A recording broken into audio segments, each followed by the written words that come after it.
So hey guys, what's up? In this video, I'm going to show you how to enable circle to search in Samsung Galaxy A15 device. So for this guys, first of all, we have to go to Play Store and here search for a circle to search. So we have an application here, circle to search. All you guys have to do is install this application.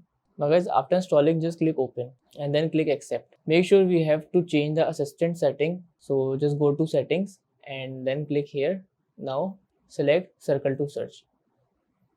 Now go back guys, and as you guys see, when we press the home button, so that the circle to search will be enabled. Now go back and just go anywhere. I am going Play Store, then press the home button. So as you see, circle to search start. Now just do like that, and that's it.